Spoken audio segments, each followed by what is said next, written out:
Tourlou! Écoutez, je me suis ennuyée. Déjà une semaine que j'ai fait une capsule, puis je me suis dit, c'est plus fort que moi, je dois absolument en faire un autre. Ben, peut-être pour pas que vous m'oubliez aussi, finalement. Fait qu'aujourd'hui, à ce vendredi, avant la semaine de relâche qui annonce super beau, plein de soleil, j'ai décidé pour égayer mettre mon petit chandail à coquelicot qui est vraiment très provençal.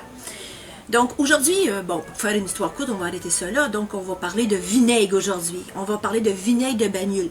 Donc les gens se demandent, on a beaucoup de vinaigre de cépage, comme je vous disais la dernière fois. Je vais revenir à quelques-uns. Puis aujourd'hui, c'est le bagnole. Les bagnoles, c'est fait entre les Pyrénées et la Méditerranée. C'est vraiment dans un endroit, si on peut se situer là, entre Languedoc-Roussillon, si vous vous situez. Donc ici, j'ai deux maisons de vinaigre de bagnole différentes. Donc cette maison-là est faite avec un peu d'aromatisé. Vous avez du vermeil, du talouine, vous avez du blanc et du traditionnel. Dans le traditionnel, on va le servir avec une salade de gésil confit, du canard. Je saute celui-là, je vous expliquerai pourquoi. Dans le talouine, celui-là, c'est avec du safran. Donc, vous allez pouvoir le mettre soit dans une paella, un risotto, tout ce qui peut être un peu espagnol. Ici, dans le vermeil, on va mettre ça dans des choucroutes. Une choucroute garnie, mettons, avec des porcs, des saucisses. On peut même rajouter dedans un peu de vinaigre vermeil. Ces vinaigres-là sont acidifiés, sont mis deux fois dans une barrique. Donc, c'est toute une technique. Et le vinaigre de bagnole, à la base, c'est un vin sucré, un vin dessert, qui viennent faire, et il faut être expert pour pouvoir faire ça. C'est ce que je vais vous dire.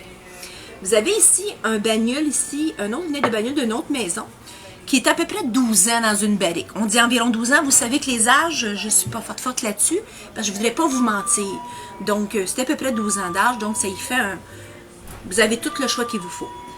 Moi, ici, je vous en parlerai, je reviendrai, je vais faire juste une petite... tous ces vinaigres-là, ça va également aussi dans les salades. N'oubliez pas qu'un vinaigre change votre salade, votre monotonie de votre salade.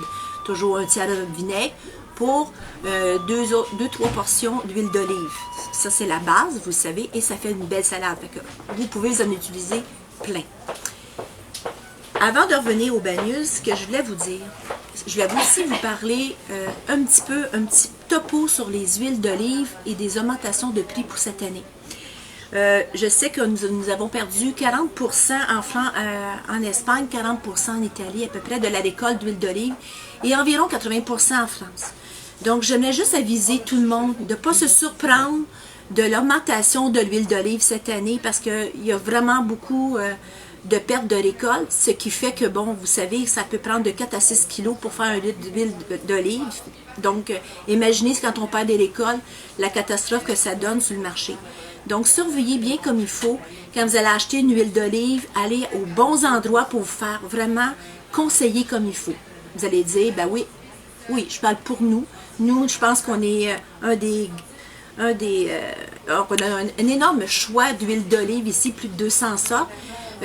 On essaie d'être le plus clair possible, on essaie de s'informer le plus possible. Donc, venez nous voir, puis on va pouvoir bien vous conseiller.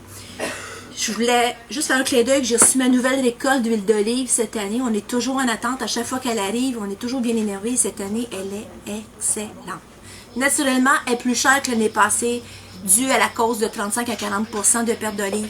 Mais venez y goûter parce que vous ne l'avez de toute façon que chez les Passions de Manon.